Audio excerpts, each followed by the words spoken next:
하나님 말씀 사도행전 6장 1절부터 7절까지 다 같이 읽겠습니다.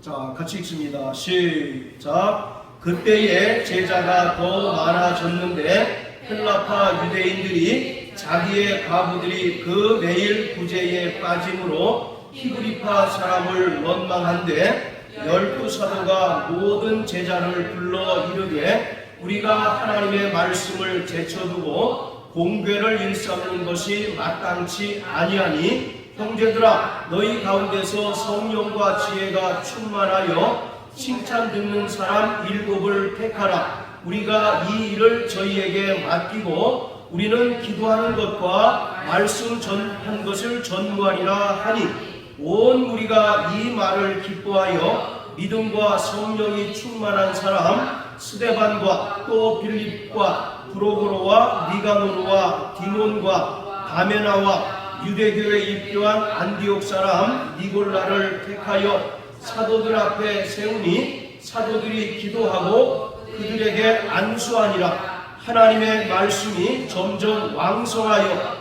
예루살렘에 있는 제자의 수가 더 심히 많아지고 허다한 제사장의 무리도 이 도에 복종하니라. 아멘. 성경은 주님의 부르심을 입은 성도들에게 봉사의 삶을 살 것을 요구합니다. 따라서 구원받은 성도들은 위로는 하나님을 향하여 봉사하는 삶을 살아야 하고 또 아래로는 그리스도의 몸된 교회와 형제와 또 세상을 향하여 봉사의 삶을 살아가야 합니다. 교회가 직분자를 세우는 근본적인 이유는 봉사의 직무를 감당하도록 하기 위함입니다. 그리고 봉사를 하는 데 있어서 필요한 능력은 철저히 성령으로부터 공급되는 힘으로 해야 하고 선한 청지기의 자세로 임해야 합니다. 자, 우리 베드로전서 4장 10절 11절을 다 같이 읽겠습니다. 베드로전서 4장 10절 11절 시작. 각양 은사를 받은 대로 하나님의 각양 은혜를 맡은 선한 청지기같이 서로 봉사하라. 만일 누가 말하려면 하나님의 말씀을 하는 것 같이 하고 누가 봉사하려면 하나님의 공급하시는 힘으로 하는 것 같이 하라. 이는 범사의 예수 그리스도로 말미암아 하나님이 영광을 받으시게 하려 함이니 그에게 영광과 권능이 세세에 무궁토록 있느니라. 아멘. 바로 각양 은사를 받은 대로 하나님의 각양 은혜를 맡은 선한 청지기처럼 서로 봉사라고 말합니다. 그리고 그 봉사하는 데 있어서 능력은 하나님께서 공급해 주시는 그 힘과 지혜로 해야지 인간의 힘과 인간의 지혜로 하게 되면 반드시 시기와 다툼과 분열이 일어날 수밖에 없는 것입니다. 그리고 에베소서 4장에서도 예수님께서 직분을 은사로 주셨다라고 말씀하고 있습니다. 이렇게 예수님께서 직분을 은사로 주신 것은 성도를 온전케 하고 봉사의 일을 하게 하며 그리스도의 몸된 교회를 온전히 세우도록 하기 위함이라고 말씀합니다. 교회 안에는 다양한 직분이 존재하는데 이러한 직분은 주님께서 각자의 그 믿음의 분량을 따라 그 은혜로 은사로 허락해 주신 것입니다. 그래서 주님께서 공식적으로 그리스도의 몸된 교회에게 주신 직임의 은사는 5가지입니다. 첫째, 사도요. 그리고 둘째는 선지자, 복음 전하는 자, 그리고 목사와 교사입니다. 자, 우리 에베소서 4장을 다 같이 보십니다. 에베소서 4장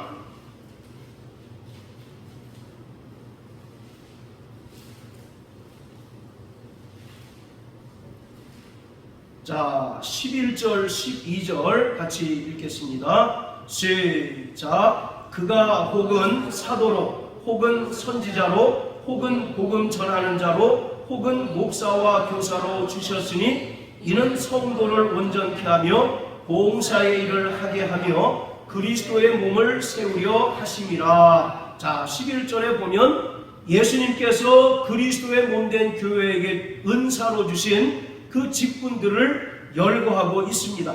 사도와 선지자, 복음 전하는 자, 그리고 목사와 교사의 직임을 은사로 주셨다는 것입니다. 그리고 우리가 잘 아는 집사와 그 외의 직분들은 교회가 그 필요에 따라 세우는 것입니다. 자, 그런데 이 중에서 사도와 선지자는 한시적인 직분입니다.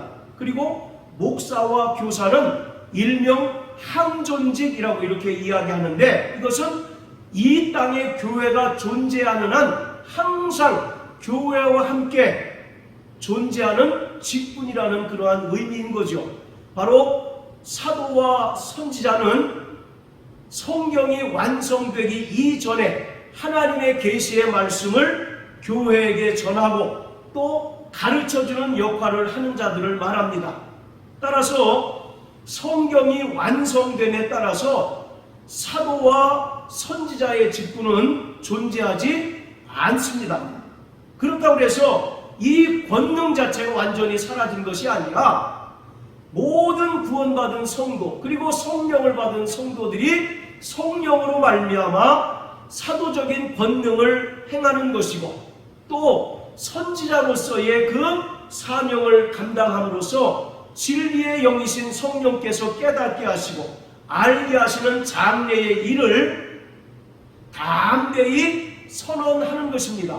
그러니까 사도와 선지자의 직분은 존재하진 않지만 성령을 받은 모든 성도들은 사도적인 권능을 행하는 자가 되었고, 또 선지자가 하나님의 계시의 말씀을 전파하고 또 세상을 향하여 전하듯 진리의 성령으로 말미암아 주님께서 주신 그 말씀을 대언하고 또 장래일을 담대히 세상을 향하여 선포하는 역할을 감당해야 합니다.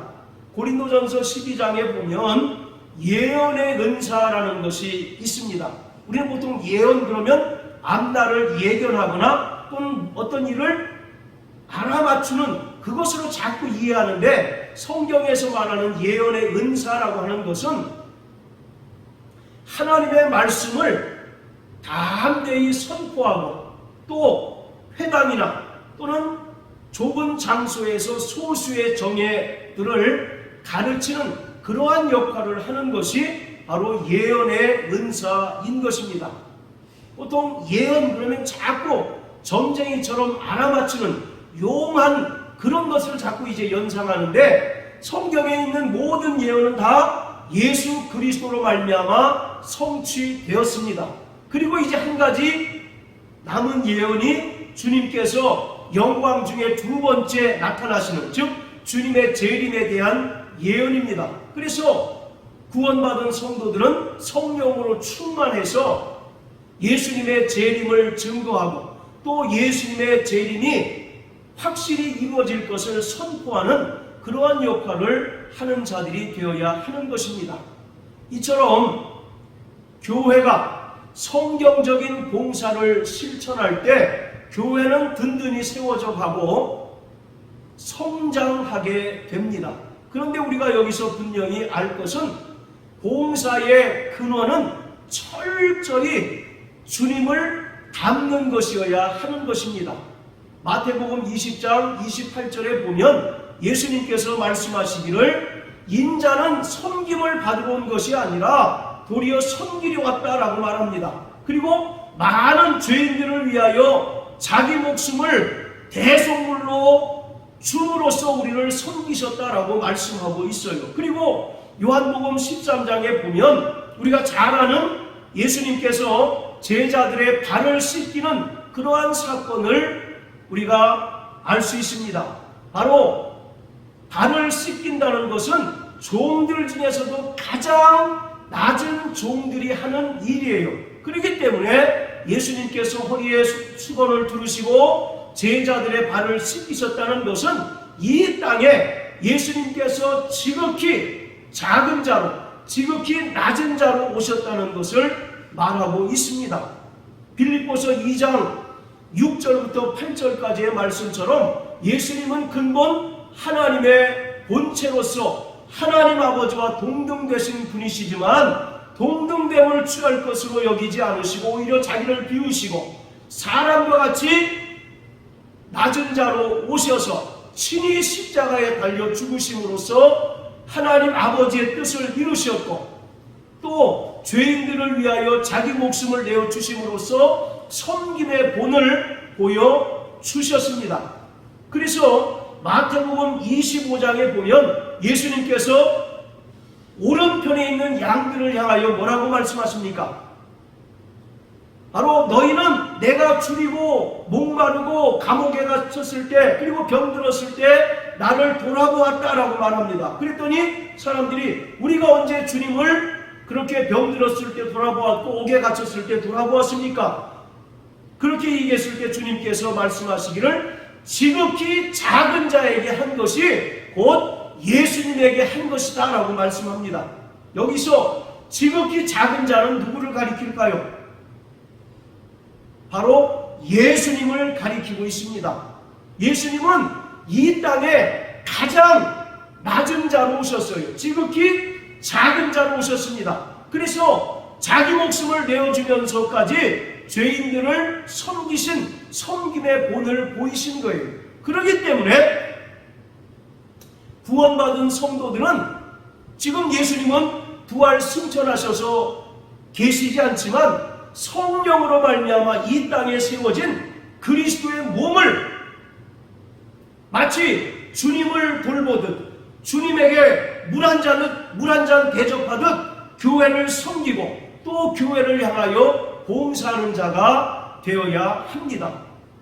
봉사하기 위해서는 철저히 성령으로 말미암아 각양 신령한 은사를 받는 자가 되어야 합니다.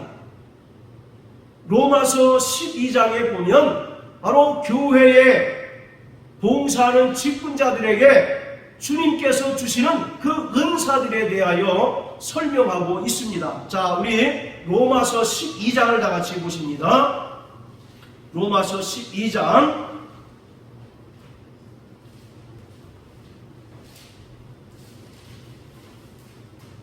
자, 5절부터 8절까지 다 같이 읽겠습니다. 시작. 이와 같이 우리 많은 사람이 그리스도 안에서 한 몸이 되어 서로 지체가 되었느니라. 우리에게 주신 은혜대로 받은 은사가 각각 다르니 혹 예언이면 믿음의 분수대로, 혹 섬기는 일이면 섬기는 일로, 혹 가르치는 자면 가르치는 일로, 혹 권위하는 자면 권위하는 일로, 구제하는 자는 성실함으로, 다스리는 자는 부지런함으로, 긍휼을 베푸는 자는 즐거움으로 할 것이니라. 자, 5절에 보면 이와 같이 우리 많은 사람이 그리스도 안에서 한 몸이 되어 서로 지체가 되었고 그 지체로서의 각각 그 역할을 감당하도록 그 은혜를 따라서 주님께서 은사를 주셨다는 것입니다. 그래서 각양 그 은사를 따라서 선한 청지기와 같이 교회를 섬기고 봉사할 때 그리스도의 몸된 교회가 더욱더 건강해지고 든든히 세워져 가고 오늘 사도행전에 기록된 예루살렘 교회처럼 성장할 수 있게 되는 것입니다. 여기서 우리가 분명히 주의해야 할 것은 모든 은사가 동일하지 않다는 것입니다. 우리 입에, 우리 몸에 있는 신체 기관만 보더라도 입과 발의 기능이 서로 다르잖아요. 그런데 왜 너는 나와 같지 않느냐라고 핀잔하고 책망한다면 그 몸이 온전히 설 수 없는 것처럼 우리는 그 은혜를 따라 주님께서 각자의 믿음의 분량대로 각양 은사를 주셨다는 것을 인정해야 합니다. 그래서 서로의 다름을 인정하고 서로의 은사들을 존중할 뿐만 아니라 에베소 4장의 말씀처럼 평안에 매는 줄로 성령이 하나 되게 하신 것을 철저히 지키는 자가 되어야 합니다. 자, 다시 사도행전 6장으로 돌아가서요. 자, 이 사도행전에서 나오는 예루살렘 교회는 사도들의 카리스마로 인하여 폭발적인 성장을 했습니다. 그리고 예루살렘 교회 성도들이 모이기를 힘쓰고 또 모여서는 저녁 기도에 힘쓰며 또 그 안에서 물건을 서로 통용함으로 인해서 사도행전 4장 32절부터 34절까지 보면 그 안에 핍절한 자가 없었다라고 말하고 있습니다. 그래서 불신자들마저도 예루살렘 교회 공동체를 칭송하였고 오늘 본문에도 기록한 것처럼 양적인 성장을 계속해서 이루어 왔습니다. 그런데 양적인 성장을 이루는 와중에 오늘 본문에 기록한 것처럼 예루살렘 교회 내에 큰 문제가 발생을 했습니다. 이 예루살렘 교회 안에는 히브리파 유대인들과 헬라파 유대인들이 공존하고 있었습니다. 그리고 오늘 본문에 나오는 이 구제에 관한 문제는 히브리파 유대인들과 헬라파 유대인들의 그 갈등에서 비롯된 것입니다. 히브리파 유대인들은 누구냐면 쉽게 얘기해서 박힌 돌입니다. 대대로 이스라엘 지역을 벗어나지 않고 이스라엘 지역에서 살면서 처음에는 유대교를 믿다가 기독교로 예수를 믿은 자들로서 이들의 언어는 아람어였습니다. 아람어. 우리가 성경의 달리다금 또는 마라나타라는 것이 아람어인데 그 당시에 이스라엘 사람들이 보통 쓰는 언어가 바로 아람어였습니다. 자, 반면에 이 헬라파 유대인들은 누구냐면 쉽게 얘기해서 굴러온 돌입니다. 이방 지역에 살다가 예루살렘으로 이주해서 정착한 그런 사람들이에요. 이스라엘의 역사를 보면 끊임없이 디아스포라의 역사입니다. 끊임없이 세상 권세자들에 의해서 흩어져 버리고 말았어요. 구약에 보면 북이스라엘이 아수르에 의해서 멸망을 당합니다. 그리고 이 아수르에 의해서 북이스라엘 사람들이 이방인들과 강제로 결혼을 하게 돼요. 그래서 남유다 사람들은 이방인들보다 오히려 북이스라엘 사람들, 특히 사마리아 사람들을 개취한 것이 바로 그런 이유입니다. 그들은 이방인들과 섞인 혼혈인이 많아요. 그리고 그것도 또 전 세계에 이제 아수르에 의해서 흩어져 버리고 말았습니다. 그래서 그들은 고향과 나라를 잃어버린 채로 전 세계에 흩어져 버리고 말았고 또 AD 70년에 로마에 의해서 이스라엘이 완전히 멸망했을 때 로마는 유대인들이 뭉치면 또 사고치니까 이들을 강제로 흩어져 버리게 했습니다. 그래서 유럽 전역에 흩어지게 만들었죠. 그들을 일명 디아스포라 유대인이라고 이렇게 얘기합니다. 이들이 성전에 모여서 절기를 지키기 위해서 이주하고 또 이제 이주한 가운데 베드로나 다른 사도들의 그 전파한 복음을 듣고 예수를 믿고 유대교에서 이제 기독교로 개종해서 예루살렘에 정착한 그런 사람들이 바로 헬라파 유대인들입니다. 그리고 이들은 히브리어나 아람어를 사용하지 못합니다. 당시의 공용어인 헬라어를 사용하는 자들이었어요. 그렇기 때문에 자연스럽게 그 예루살렘 교회 안에서 히브리파 유대인들과 헬라파 유대인들이 살아온 문화와 또는 언어적인 차이로 인해서 갈등이 빚어질 수밖에 없었던 거죠.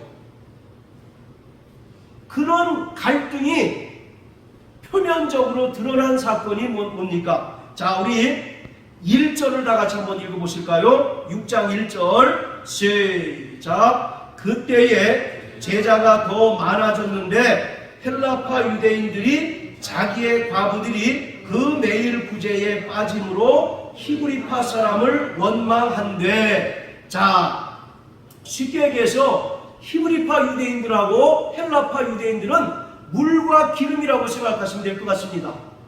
살아온 문화적인 배경이나 언어가 다르기 때문에 소통이, 물론 같은 유대인이지만 그런 차이들로 인해서 소통이 원활히 이루어지지 않고 그러한 갈등의 요소를 가지고 교회 안에 하나로 모여 있었어요. 그런데 결정적으로 그 갈등이 표면화된 사건이 뭐냐면 1절에 기록한 것처럼 헬라파 유대인들이 자기의 과부들이 그 매일 구제에 빠진 문제로 인해서 히브리파 유대인들을 원망하게 되었습니다. 이것이 한창 은혜 가운데 성령으로 충만하고 또 양적인 성장을 거두고 있는 예루살렘 교회 내에 큰 문제로 대두되게 되었습니다. 자, 그런데 여기서 보면 구제에 빠짐으로 라고 되어 있는데 이것을 우리가 두 가지로 이해해 볼 수 있습니다. 그러니까 헬라파 과부들이 매일 교회에서 제공하는 식사를 제공받지 못했다는 그런 이제 의미로 해석할 수도 있고, 자, 그런데 문제는, 자, 4장 한번 다 같이 보실래요? 4장 32절부터 34절까지. 자, 우리 김 집사님 한번 읽어 주십시오. 믿는 무리가 한 마음과 한 뜻이 되어 모든 물건을 서로 동용하고 제 재물을 조금이라도 제 것이라 하는 이가 하나도 없더라. 사도들이 큰 권능으로 주 예수의 부활을 증거하니 우리가 큰 은혜를 얻어 그 중에 삐뚤한 사람이 없으니 이는 밭과 집 있는 자는 팔아 그 판 것의 값을 가졌다가. 예, 자, 믿는 무리가 한 마음과 한 뜻으로 서로 물건을 통용했다. 그래서 34절에 보면 예루살렘 교회 안에 핍절하고 가난한 자가 없었다는 겁니다. 그런데 6장 1절에 보면 헬라파 과부들이 구제에 빠졌다라고 말하는데 우리는 일반적으로 이것을 헬라파에 속한 과부들이 교회로부터 음식을 제공받지 못했다라고 이렇게 이제 이해를 하죠. 그런데 4장 34절에 보면 그 안에 핍절한 사람이 없었다라고 이렇게 이야기하지 않습니까? 그래서 이 구제에 빠졌다라고 하는 의미를 뭔가 교회로부터 음식이나 기타 여러 가지 물질적인 도움을 못 받았다라고 하는 그런 의미보다 이 헬라파 과부들도 봉사활동에 참여하기를 원했지만 고이든 고이가 아니든 간에 이들은 그 봉사활동에서 지속적으로 배제가 되었다는 것으로 이해하는 것이 훨씬 더 타당하다라고 저는 생각을 합니다.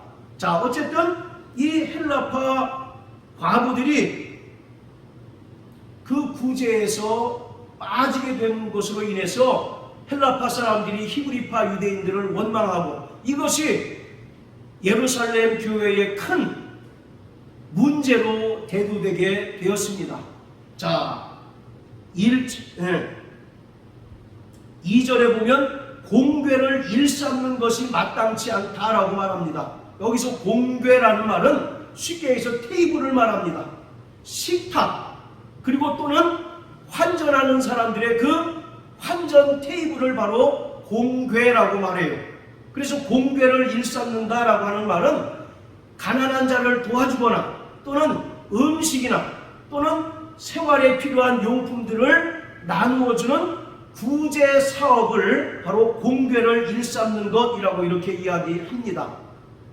이 문제가 발생하기 전에는 구제하는 것과 또 말씀을 전하는 모든 일을 다 12사도가 도맡아서 했어요. 그런데 이 12사도도 히브리파 유대인 아닙니까? 그러니까 아무래도 팔이 안쪽으로 굽는다고 고인은 아니었지만 주로 히브리계 유대인들에게 먼저 우선권을 줌으로 인해서 자연스럽게 헬라파 유대인들이 봉사활동에서 지속적으로 빠지게 되었고, 이것이 헬라파 유대인들의 불만이 되었던 것입니다. 자, 그래서 12사도가 자기네들이 하는 이 사역을 분담하기로 결정을 합니다. 그래서 3절에 기록한 것처럼 성령과 지혜가 충만하여 칭찬 듣는 사람 7을 택하라. 그래서 저들과 이 일을 분담할 것이다 라고 이제 이야기를 합니다. 그래서 7명을 추천을 받아서 그들에게 이제 안수를 해서 7명에게 이 일을 맡깁니다. 자, 그런데 여기서 중요한 것은 우리는 보통 이 7명을 집사라고 얘기를 하죠. 그래서 오늘날에 그 집사와 동일한 개념으로 이 7명을 이해를 합니다. 그리고 우리가 가진 성경에도 그 7을 실제로 집사라고 표현하기도 해요. 자, 여기 표시해 놓으시고요. 사도행전 21장을 한번 보세요.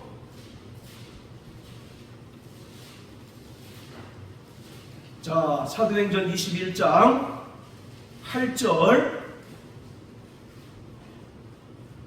자, 같이 읽습니다. 시작. 이튿날 떠나 가이사랴에 이르러 7 집사 중 하나인 전도자 빌립의 집에 들어가서 유하니라. 분명히 여기 7 집사 중 하나인 전도자 빌립이라고 이렇게 언급이 되어 있어요. 그래서 우리는 이것을 근거로 해가지고 사도행전 6장에 나오는 성령과 지혜가 충만한 그 7명을 집사라고 이야기하고, 또 오늘날 교회에 있는 바로 집사와 동일한 개념으로 이해를 합니다. 자, 그런데요, 그 성경을 자세히 보시면 제가 가진 성경만 그런지 모르겠는데 집사라는 그 말이 다른 말보다 좀 작게 표기되어 있지 않습니까?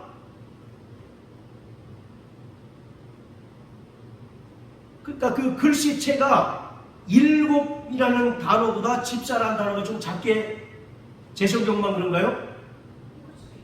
똑같이 돼 있어요? 네, 그건 왜냐하면 헬라어 원문에는 집사란 표현이 나타나 있지 않습니다. 그냥 7명 중 하나인 이렇게 돼 있어요. 그런데 이 한글 개역 성경을 번역하는 사람들이 임의로, 물론 이 사람들이 나름대로 섬긴다라고 하는 단어가 헬라어로 디아코니아라고 하는 단어인데, 이것이 이제 오늘날의 집사로 이제 이렇게 변경이 돼서 그 집사라는 이제 명칭을 붙였지만, 엄밀하게 헬라어 원문에는 집사라는 표현이 나타나 있지 않습니다. 그래서 제 성경에는 그 집사라는 표현이 훨씬 다른 글씨보다 작게 이렇게 기록이 되어 있어요. 그것은 분명히 어떤 의도가 있다는 것을 우리가 알 수가 있는 것이고, 본래는 7명 중에 하나인 전도자 빌립이라고 이렇게 표기해야 맞습니다. 그래서 이 7명은 오늘날의 집사와 동일한 개념으로 취급해서는 안 된다는 것을 우리는 알아야 되는 거죠.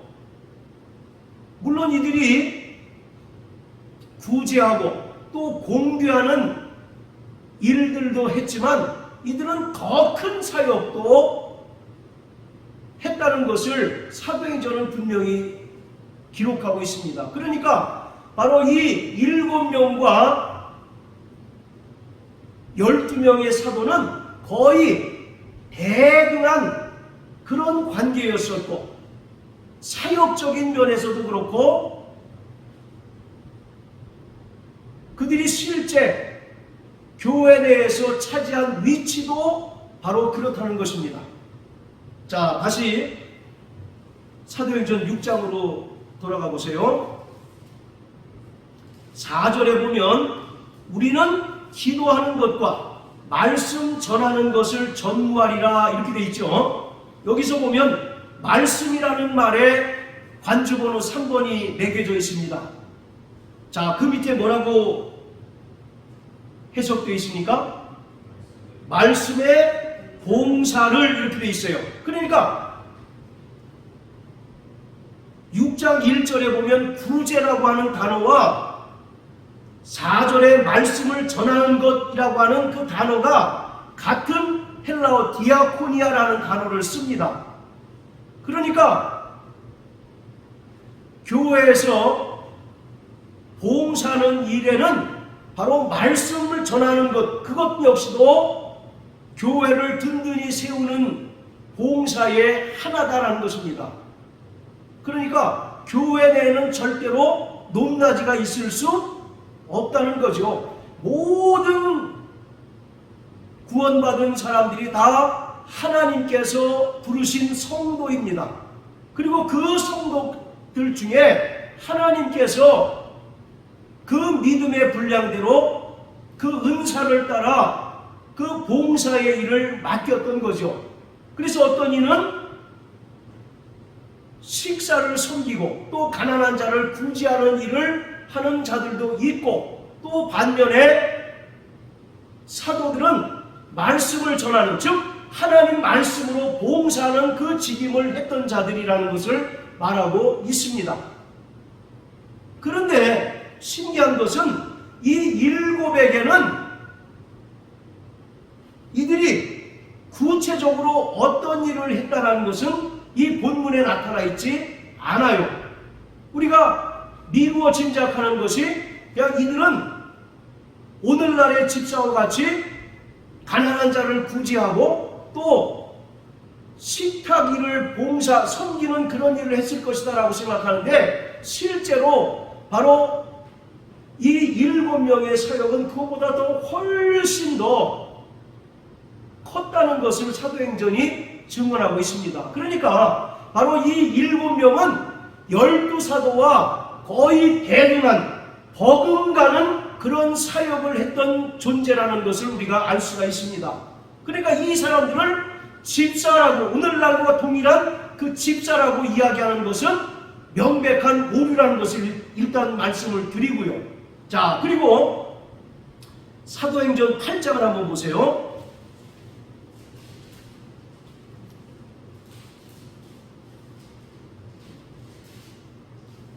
자, 1절을 다 같이 한번 읽어볼까요? 시작. 사울이 그의 죽임 당함을 마땅히 여기더라. 그날에 예루살렘에 있는 교회에 큰 핍박이 나서 사도 외에는 다 유대와 사마리아 모든 땅으로 흩어지니라. 자, 예루살렘에 큰 핍박이 일어났습니다. 그래서 예루살렘 성도들이 다 전 세계 각 지역으로 뿔뿔이 흩어졌는데 사도들은 그대로 예루살렘에 존재했다라고 말씀하고 있잖아요. 그러면서 자 12절에 보세요. 12절. 빌립이 하나님 나라와 및 예수 그리스도의 이름에 관하여 전도함을 저희가 믿고 남녀가 다 침례를 받았다라고 이렇게 얘기합니다. 이 예루살렘에 가해진 핍박으로 인해서 빌립은 사마리아로 옮겨가게 되었습니다.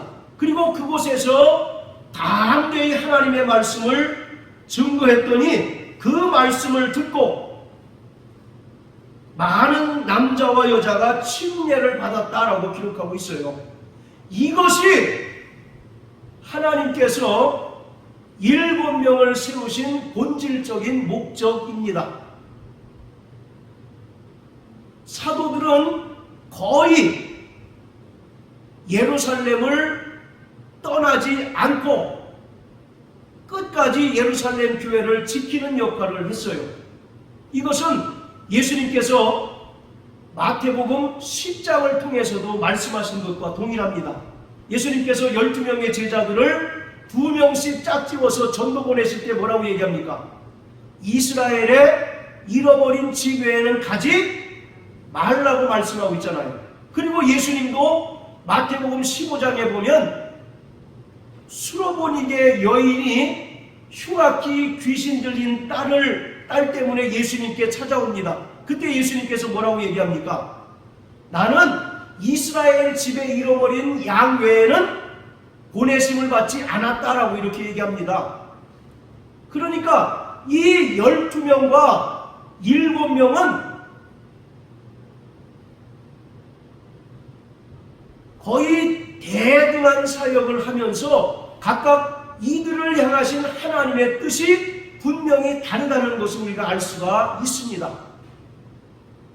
물론 그 이후에 12사도가 다른 지역에 가서 복음을 전하기를 했지만 거의 이 12명의 사도는 예루살렘 그리고 특히 유대인들에게 복음을 전하는 일에 전무했던 자들이었어요.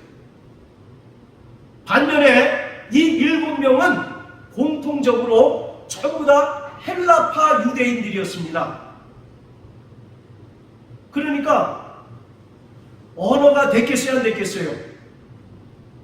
그 당시에 오늘날의 공용어가 영어이듯이 그 당시에는 어딜 가든 헬라어가 다 통하는 그런 시대였어요. 그런데 이 7명은 바로 헬라파 유대인이었습니다. 이 사람들을 하나님께서 뽑은 분명한 이유는 이방인들에게 복음을 전파하도록 하기 위해서 그들을 세웠던 거예요. 그냥 단순히 식사를 제공하고 또 가난한 자를 구제하기 위한 그런 목적으로 7명을 세운 것이 아닙니다. 자, 우리 누가복음 10장을 다 같이 한번 보십니다. 자, 누가복음 10장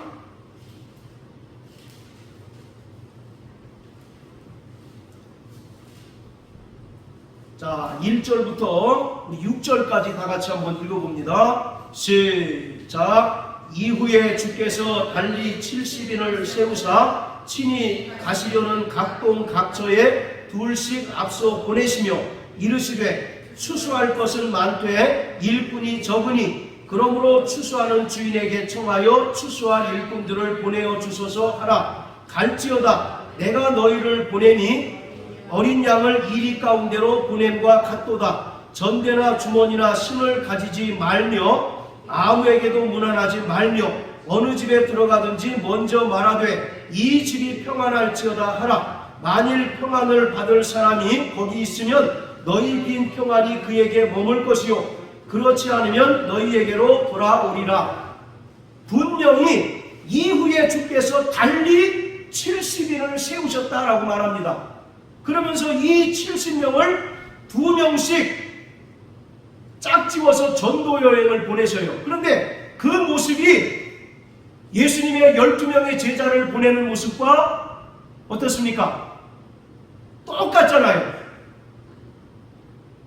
그런데 이 사람들은 70명은 누구에게 보내심을 받았느냐면 이방인들을 향하여 보내심을 받은 자들입니다. 자, 그리고 17절부터 20절까지 우리 고선생님 읽어주세요. 10장 17절부터 20절까지. 70인이 기뻐하며 돌아와 이르되 주여 주의 이름이면 귀신들도 우리에게 항복하도이다. 예수께서 이르시되 사탄이 하늘로부터 번개같이 떨어지는 것을 내가 보았노라. 내가 너희에게 뱀과 정갈을 밟으며 원수의 모든 능력을 제어할 권능을 주었으니 너희를 훔칠 자가 결코 없으리라. 그러나 귀신들이 너희에게 항복하는 것으로 기뻐하지 말고 너희의 이름이 하늘에 기록된 것으로 기뻐하라 하시니라. 아멘. 자, 마태복음 10장에 보면 예수님께서 12명의 제자들을 세우신 다음에 병을 고치고 귀신 쫓는 권세를 주셨다라고 말씀하고 있잖아요. 동일하게 이 70명에게도 병을 고치고 귀신 쫓는 권세를 주신 것입니다. 그러니까 이 70명은 결코 12명의 제자들, 12명의 사도보다 작지 않은 자들이에요. 단지 다른 목적으로 이방인들에게 보내심을 받은 자들이라는 것입니다. 이들의 숫자가 바로 70명이듯이 주님께서 예루살렘 교회에 7명의 성령과 믿음이 충만하고 지혜 있는 자들 7을 택하셨어요. 이들은 말씀드린 것처럼 단순히 가난한 자를 구제하는, 그리고 또 섬기는 그런 일들만 한 것이 아니라 12명의 사도들은 유대인들, 또 이스라엘의 복음을 전하기 위하여 부르심을 받았다면, 이 7명의 사람은 예루살렘에 가해진 교회의 핍박으로 인하여 성도들이 전 세계에 흩어졌을 때 이들을 통해서 이방인들을 향하여 복음을 전할 하나님의 계획하에 세우심을 받은 자들입니다. 하나님께서는요, 교회가 절대로 그들만의 리그가 되는 것을 원치 않습니다. 우리 안에서 잘 먹고 은혜를 나누고 또 교제를 나누는 것 물론 좋지요. 그러나 교회의 본질적인 목적이 뭡니까? 세상과 열방을 향하여 복음을 전하는 거예요. 그런데 오늘 본문에 보면 계속 예루살렘 교회가 또 힘이 많아졌다고 얘기하잖아요. 사람이 많이 모이면 모일수록 그 안에 문제가 발생할 수밖에 없는 거죠.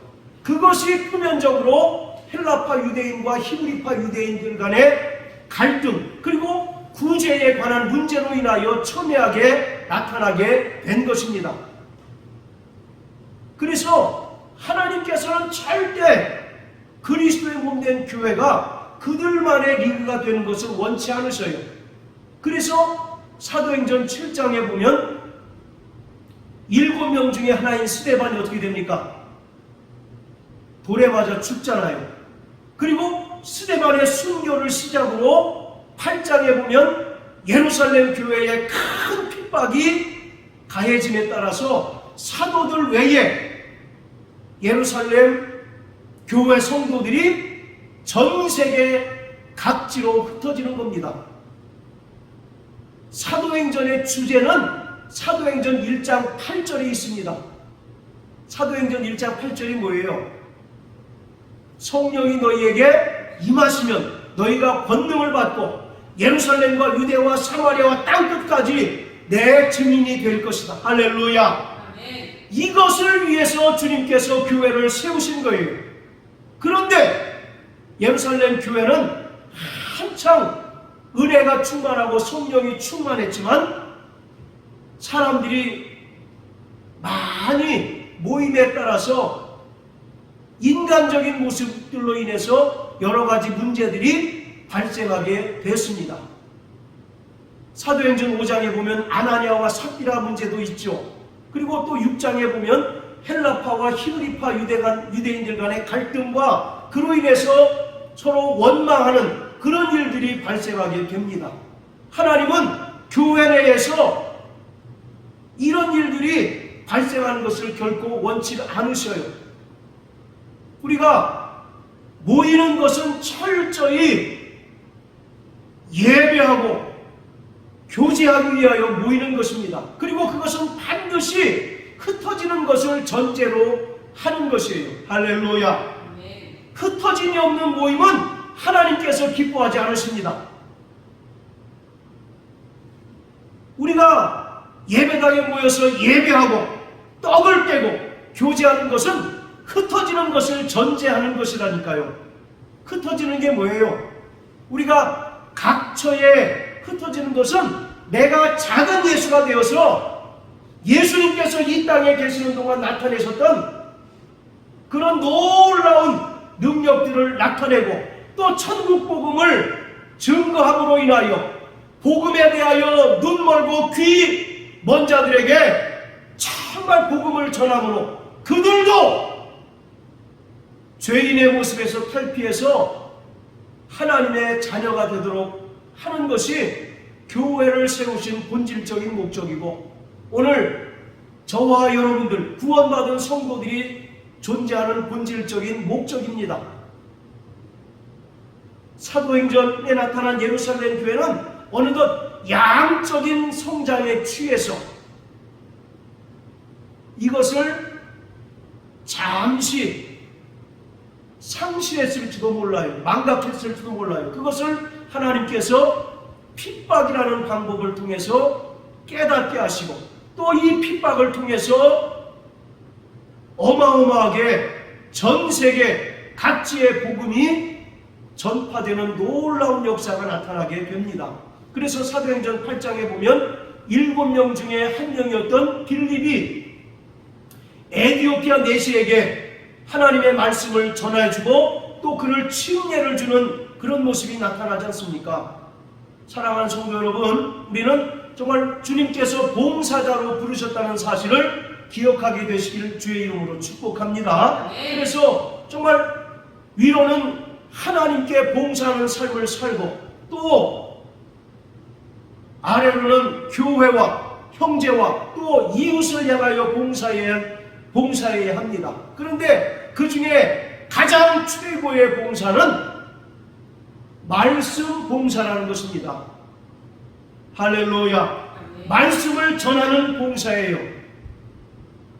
그것을 위해서 저는 이 7명을 하나님께서 세우셨다라고 생각을 합니다. 물론 그들이 교회 내부에서는 그런 구제하고 또 이제 교회의 어떤 행정일을 담당하는 일들로 섬겼겠죠. 그러나 하나님께서는 본질적으로 그들을 통해서 예루살렘 교회를 깨우고 또 이방을 향한 하나님의 선교의 계획을 성취하기 위하여 그들을 세우시고 부르셨다는 것입니다. 사랑하는 성도 여러분, 날마다 성령으로 충만하게 되시길 주의 이름으로 축원합니다. 그리고 우리를 부르신 그 하나님의 부르심의 목적을 우리가 분명히 아는 자가 되어야 합니다. 이 땅에 그리스도의 몸된 교회를 세우시고 또 우리를 불러서 교회로 모으신 그 본질적인 목적은 복음 전파입니다. 그래서 죄 가운데 취하여 있는 자들을 깨우고 그들을 그리스도께로 인도하는 그 목적, 그 사명이 구원받은 모든 자들에게 있다는 사실을 분명히 깨닫게 되시길 주의 이름으로 축복합니다. 그래서 봉사의 최고는 바로 말씀 봉사인 것입니다. 아까 누가복음 6장, 사도행전 6장 4절에 보면 말씀을 전하는 일에 전무하리라. 이 말씀을 전한다는 것이 말씀 봉사거든요. 그러니까 담대히 하나님의 말씀을 증거하고 또 죄인들을 주께로 일으키는 것, 이것보다 주님께서 더 기뻐하시는 일이 없다는 것입니다. 이 일을 감당하는 저와 여러분들 되시길 주님의 이름으로 축복합니다.